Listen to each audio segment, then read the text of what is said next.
Pastor filósofo lança canal no YouTube. Resenha de livro feminista provoca debate na internet. Artigo traduzido por aplicativo demonstra como os cristãos devem se comportar em meio às narrativas do Covid-19. Clássico da música popular brasileira ganha versão gospel para incentivar o uso da cloroquina. Essas e outras notícias você vê agora na segunda edição do Notícias Teológicas.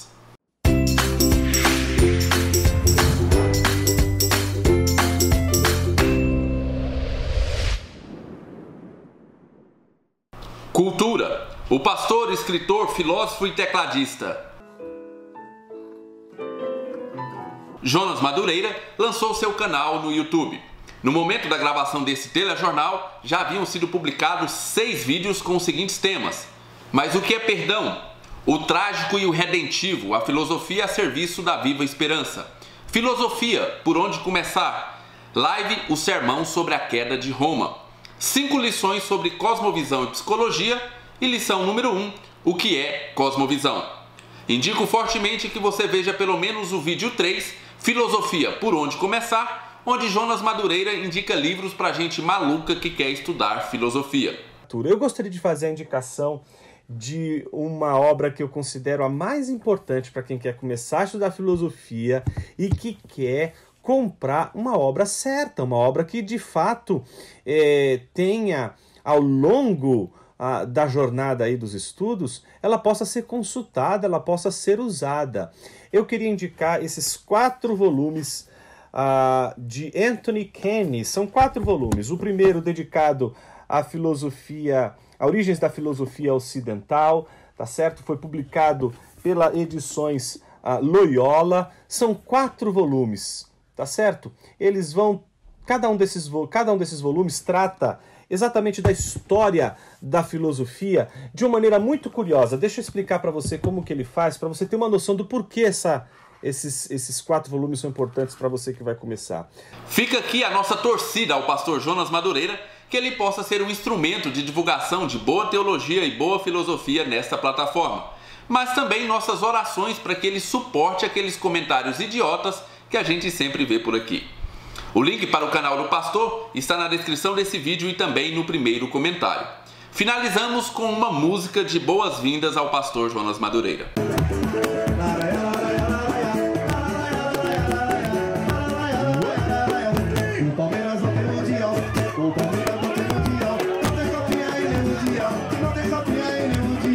Por favor, façam esse vídeo chegar ao pastor Jonas Madureira. Música.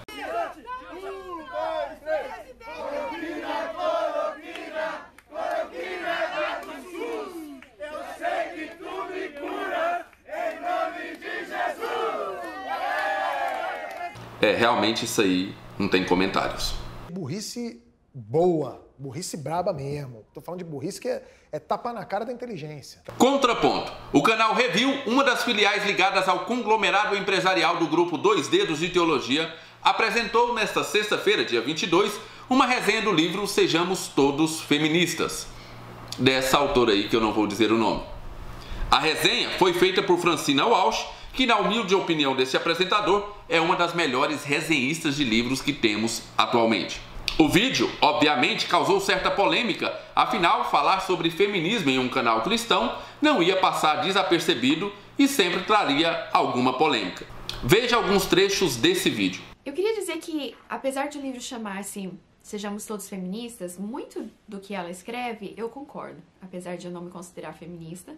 E apesar de considerar que o feminismo não seja correto, como cristã, muito do que ela explica nesse livro, de fato, eu me encontrei pensando, não, ela tá certa, no amor. Mas, para além disso, e alguns complementaristas provavelmente discordariam de mim, mas eu digo que para além do sacerdócio, ou seja, da autoridade eclesiástica, do pastor, e do sacerdócio familiar, eu acredito que a mulher pode sim, deve sim ser considerada para a liderança de outras áreas, de acordo com aquele que for mais apto. Se for uma mulher, se for um homem independente, que for mais apto para aquela posição. Então eu concordo com a Chimamanda nesse sentido. Então eu concordo com ela nisso. Então eu fiquei pensando, por que ela não simplesmente disse sejamos todos boas pessoas? Mas eu acho que ela mesma já sabia que esse tipo de crítica viria, porque no final ela vai explicar que ela tem um amigo que falou pra ela Tia Amanda, por que você não simplesmente se chama de defensora dos direitos humanos? Por que você se sente na necessidade de se chamar de feminista? E ela vai dizer, olha, porque se a gente simplesmente falar que a gente está defendendo direitos humanos e não direitos das mulheres de forma específica, a gente vai agir como se as mulheres fossem tratadas dessa forma por serem humanas, simplesmente, e não por serem humanas do gênero feminino. Então, por isso que ela vai dizer, olha, a história mostra que as mulheres foram oprimidas e por isso que o feminismo é necessário, porque a gente precisa tratar isso como uma questão de gênero e não só uma questão de ser humano como um todo. E eu concordo com ela nesse sentido de que, de fato, é uma questão de gênero. E, novamente, como eu já disse, discordo que o feminismo seja a resposta, mas eu concordo muito que as mulheres foram, sim, oprimidas pelo fato de serem mulheres e que a gente precisa contra-atacar isso. Mas, como eu disse, não creio que o feminismo seja a resposta, eu creio que o cristianismo seja a resposta. Uma das pessoas que não concordaram com algumas afirmações feitas no vídeo da Francine foi a youtuber e influencer antifeminista Renata Cortes, do canal Renata Cortes, que fez um vídeo resposta ao vídeo da Francine Walsh. Nós temos também alguns trechos desse vídeo. Em primeiro lugar, gente, eu não estou falando mal da Francine, eu quero que isso fique bem claro. Eu acho ela excelente, eu não sei a formação teológica dela, mas ela já tem canal há vários anos, ela estuda muito a Bíblia, o conhecimento dela de Bíblia é muito grande, não estou questionando isso. Então, tipo assim, esse vídeo não é para arrumar confusão com a Francine, nem com o pessoal do review, não é, meu objetivo não é esse, mas eu discordei de várias coisas e eu quis trazer o que eu discordei sobre o que ela falou do livro da Chimamanda. Ela fala também sobre a igreja ser mais vocal em relação ao abuso. Eu acho que ela quis dizer sobre violência doméstica. E eu acho que sim, todas as igrejas devem falar mais sobre o pecado e dar nome claro ao pecado, falar violência, sobre você ser violento com qualquer pessoa, não só as mulheres, porque se falando aqui do Brasil, os homens morrem em qualquer categoria muito mais que as mulheres, inclusive violência doméstica. Então, a gente não pode falar nas igrejas em relação a apontar para os homens e não apontar para as mulheres, porque na Bíblia não existe opressor e oprimido, na Bíblia existe salvador e pecador. Isso eu vi a Cris Correia falando, eu adorei isso que ela falou. Não é o homem que é só pecador, a mulher também peca e peca muito. Então, a gente não pode deixar de levar isso em consideração e falar que a mulher é oprimida. Então, fica parecendo que a gente está falando que só o homem que peca, que só o homem que oprime. Sobre isso, a história mostra que as mulheres foram oprimidas.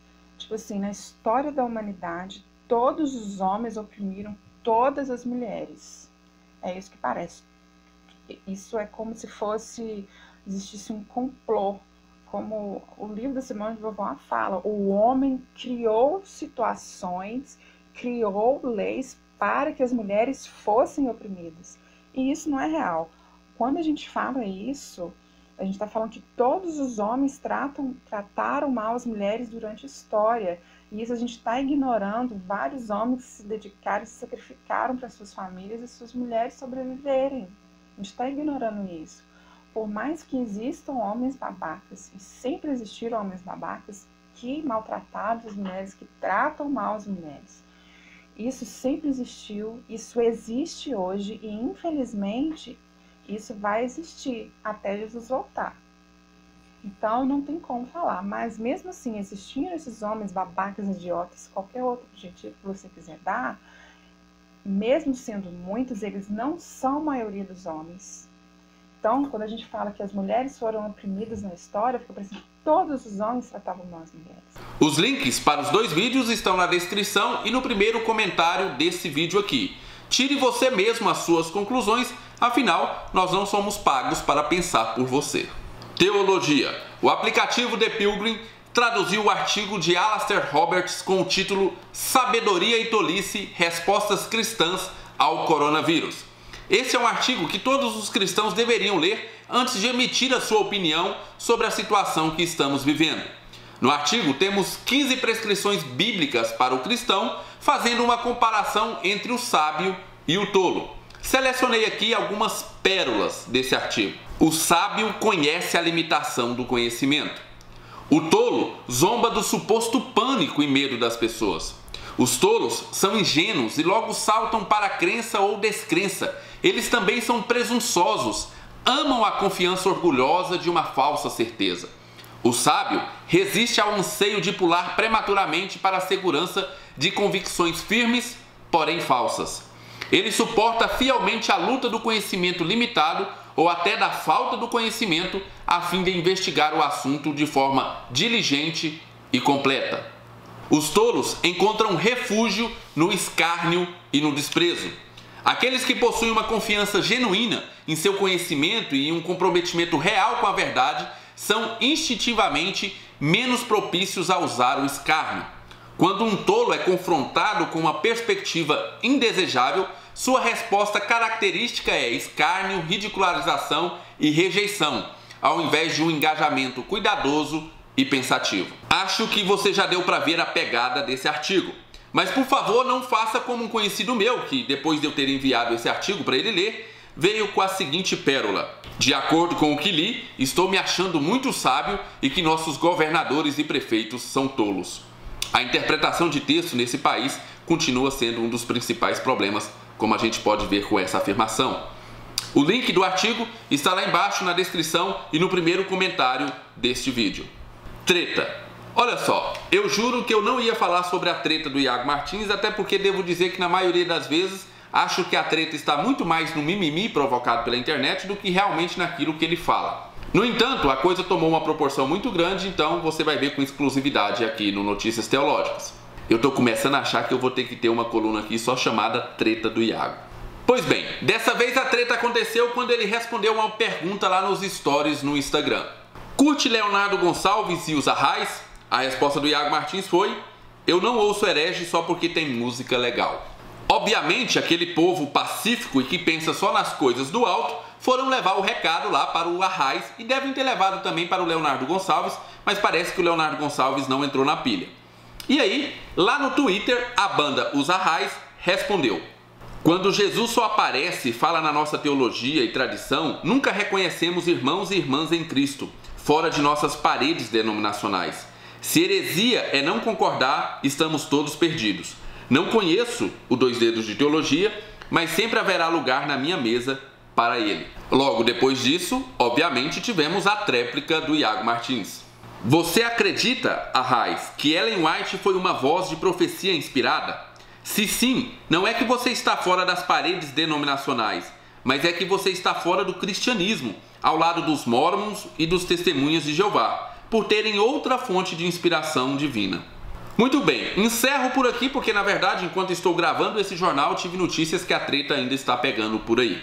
Quero apenas ressaltar a minha surpresa diante do espanto de muitos cristãos que não sabiam que a sua própria denominação, e algumas outras, consideram sim a Igreja Adventista uma heresia, principalmente por causa da inspiração autoritativa da Ellen White.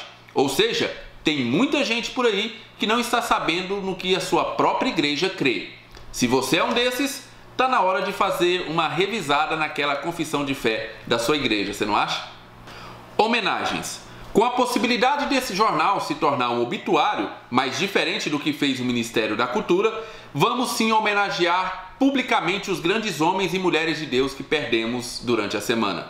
Apologista, evangelista e escritor Ravi Zacarias faleceu na manhã do dia 19 de maio nos Estados Unidos aos 74 anos. Escreveu mais de 30 livros e fundou em 1984 o Ministério Ravi Zacarias. Aqui no Brasil, temos os seguintes livros escritos por ele: Quem é Jesus, da editora CPAD, A Morte da Razão, da editora Vida, Deus, o Grande Tecelão, da Shed Publicações, Jesus, entre outros deuses, da editora Vida Nova, e a graphic novel O Cordeiro e o Lobo, da editora 100% Cristão, que eu já li e gostei bastante.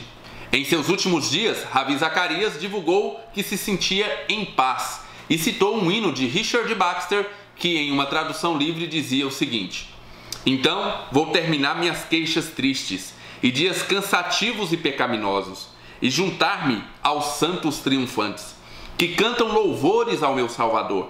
Meu conhecimento dessa vida é pequeno, os olhos da fé são obscuros, mas basta que Cristo saiba tudo e eu estarei com ele. Na descrição e no primeiro comentário desse vídeo eu vou deixar alguns links de alguns vídeos legendados desse homem que dedicou a sua vida a defender e pregar o Evangelho. No mesmo dia 19, faleceu a cantora Nilma Soares, integrante do grupo Logos e esposa do pastor Paulo César. Sinceramente, eu não tenho palavras para descrever o quanto eu sou grato a Deus por ter me dado pais que me deram o privilégio de crescer ouvindo o grupo Logos. Lembro dos inúmeros domingos em que eu era acordado para irmos à escola bíblica dominical ao som das músicas do grupo Logos. Músicas como situações dessa vida me fazem sentir que não sou forte a ponto de até resistir.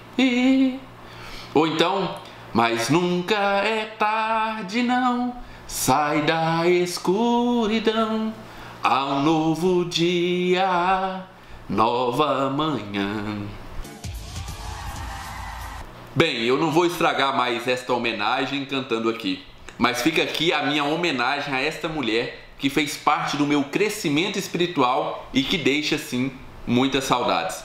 Se você gostou desse vídeo, não esqueça de deixar o seu like, compartilhar o vídeo e se inscrever no canal. Boa noite. Eu sei que sou mais um na multidão, mas eu creio ainda no Senhor que me fez.